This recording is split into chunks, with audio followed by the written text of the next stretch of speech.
Hey everyone, it's Natalie. Welcome to my channel. Today I am sharing with you a what I eat video focusing on dinner time mostly. I have 3 one-pot meals for you that are super delicious, really cozy and hearty for this time of the year.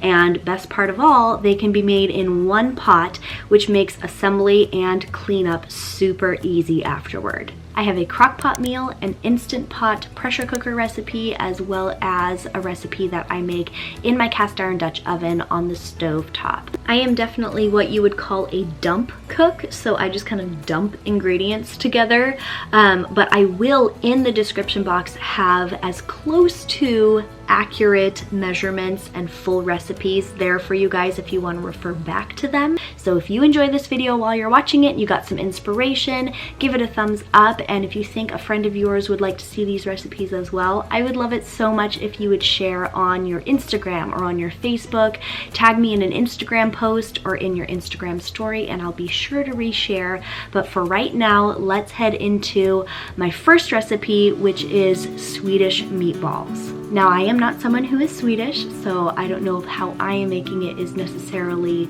authentic, but this is what we called Swedish meatballs when I was growing up, and this was actually one of the first recipes that I ever learned as a kid. We made it on the stovetop, but I love this for the crock pot because it's one of those recipes that I can just throw all of the ingredients into the crock pot, set it to go, and a few hours later I come back to a cooked meal that's ready to go. So first I'm going to start with the crock pot. I always turn it to low when I am starting to add my ingredients, that way they can be all heating up together. I'm going to start with 2 cans of cream of mushroom soup. I know there are healthier alternatives, but a lot of the time when I'm making a crock pot meal, I just grab whatever I have left in my pantry. And to that I'm going to add a 16-ounce tub of sour cream and a 24-ounce carton of beef broth. I'm going to give those a stir and make sure everything is well incorporated, and then I'm going to go in with some seasoning. So first of all, I'm going to put about 2 teaspoons of ground celery salt. This is like normal salt, except it has a really good sort of herbaceous and vegetable-based flavor to it. And then I'm going to go in with a few dashes of smoked paprika. Next, I have a few dashes of garlic powder. This is definitely one of those ingredients that is to taste. We like a little bit more garlic in our food than what some people might like. And I also like to add some green to this dish. So I'm just adding some of this freeze-dried parsley to it. So I'm adding some fresh cracked black pepper and then a few dashes of Worcestershire sauce, which it's definitely more of an old-fashioned ingredient. You don't see it in a lot of millennial cooking, if that makes sense, but it really makes the flavors of this dish come together. It really brings out that sort of beefy, meaty sort of flavor in the broth, and I definitely like to make this more of a broth than like a cream sauce, and I think that's more on the authentic side when it comes to Swedish meatballs. And the meatballs that I'm using today are turkey meatballs. That's our preferred meat for this, but beef meatballs taste just fine. We just like it to be a little bit more lean.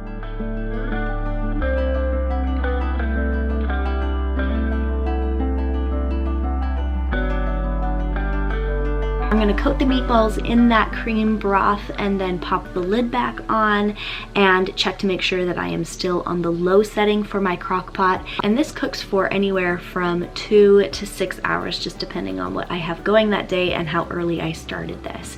And this meal can be eaten on its own, just the broth and the meatballs, but we like to serve it alongside some noodles, which I actually had from the night before, and I also steamed up some broccoli to add green to the dish. But this can definitely be eaten just as the one pot meal. This is super good. It can be put over rice. It's a very hearty and filling dish, and it just has all of those sort of fall time flavors, especially if you do it even more authentically and you grate just a little bit of fresh nutmeg into it.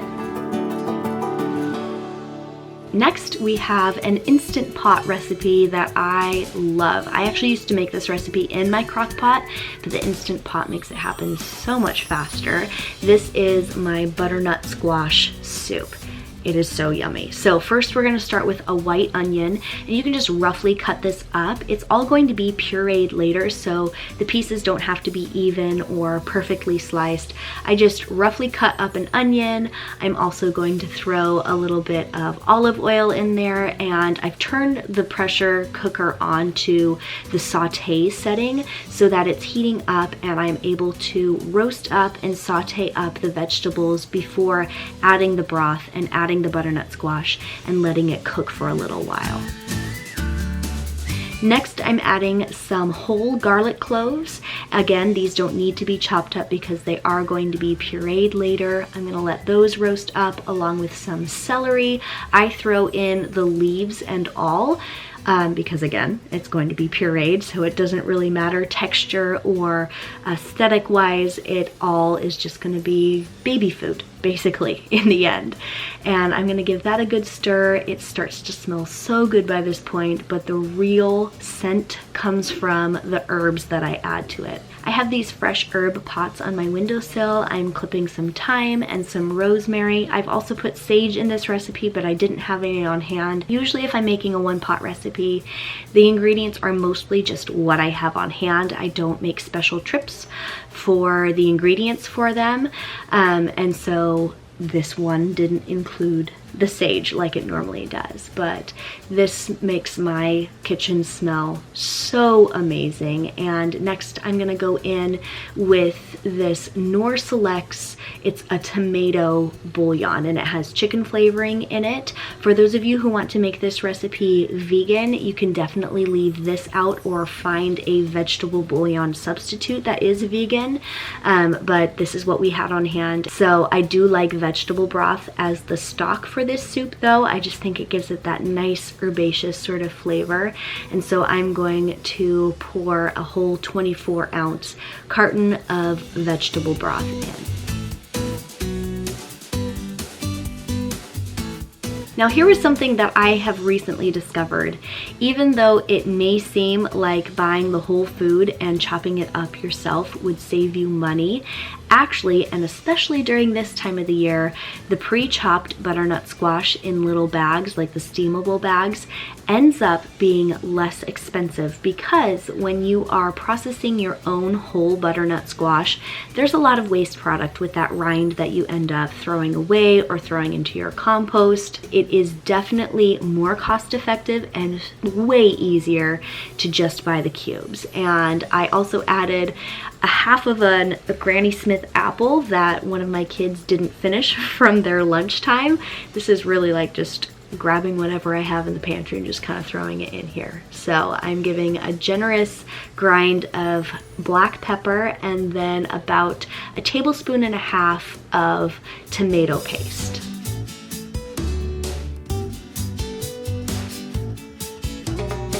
Once that tomato paste has dissolved into the broth, I am going to put the lid back on the pressure cooker, set it to the seal setting, and then pressure cook on high for 8 minutes.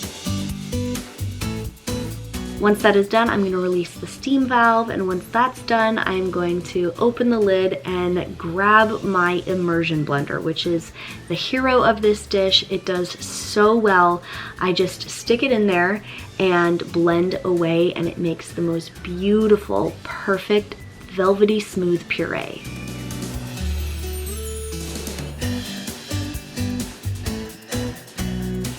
A lot of the time, butternut squash soups call for a cream of some sort. I like to keep that out because I actually like the soup to be a bit more on the tangy and pungent side rather than the creamy and sweet side. Once everything is all pureed up, it can stay on keep warm in your Instant Pot. We like to eat this alongside some grilled cheese, kind of like grilled cheese and tomato soup. This has very similar similar flavors to that, especially since I added the tomato paste. I'll add a drizzle of extra virgin olive oil to the top of the soup, serve it with the grilled cheese on the side, and this is such a good meal for a cozy rainy afternoon, like for lunch or for dinner with the kids. This is the dinner that my kids always request, and it makes me so happy because it is chock full of vegetables and they don't even know it.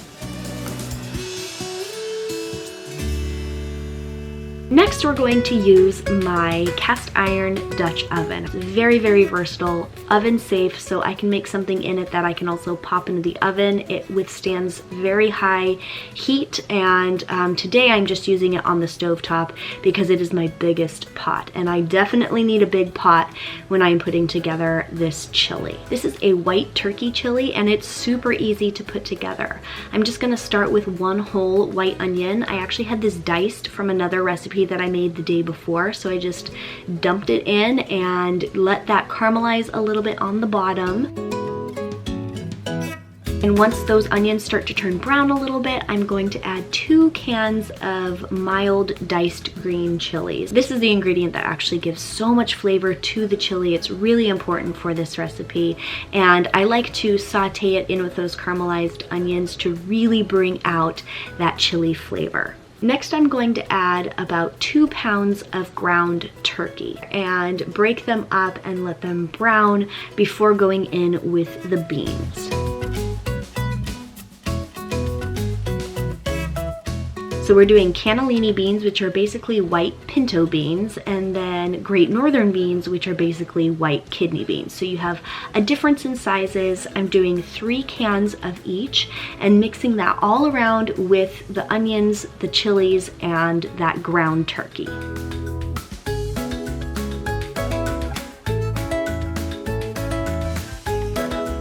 Next, the sneaky mommy in me is going to add some frozen chopped kale. If you guys have seen my vlogs, you know that this is like my secret weapon to getting some vegetables into my kids. They get this in soups, in stews, in chilies, in like egg dishes. I'm always sneaking this frozen chopped kale into my dishes, and I've never had a single complaint. Next, I'm going in with some smoked paprika and then that same Knorr tomato bouillon with chicken.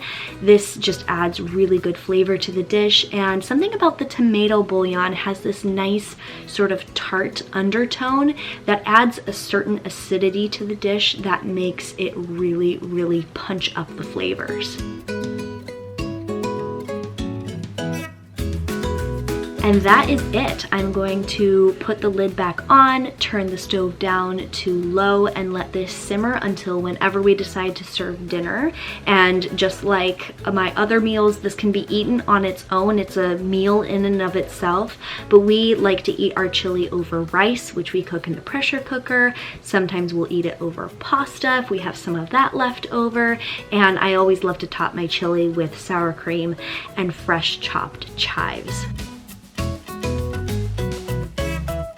Well, I hope you guys enjoyed today's video, seeing 3 of my one-pot recipes that I have had on rotation this fall and into the holiday season. These are so cozy and so delicious, and I hope you enjoy them as much as I do. So be sure to tag me in a post on social media if you end up recreating these recipes, whether you follow it by the letter or you do your own spin on things. I would love to see it.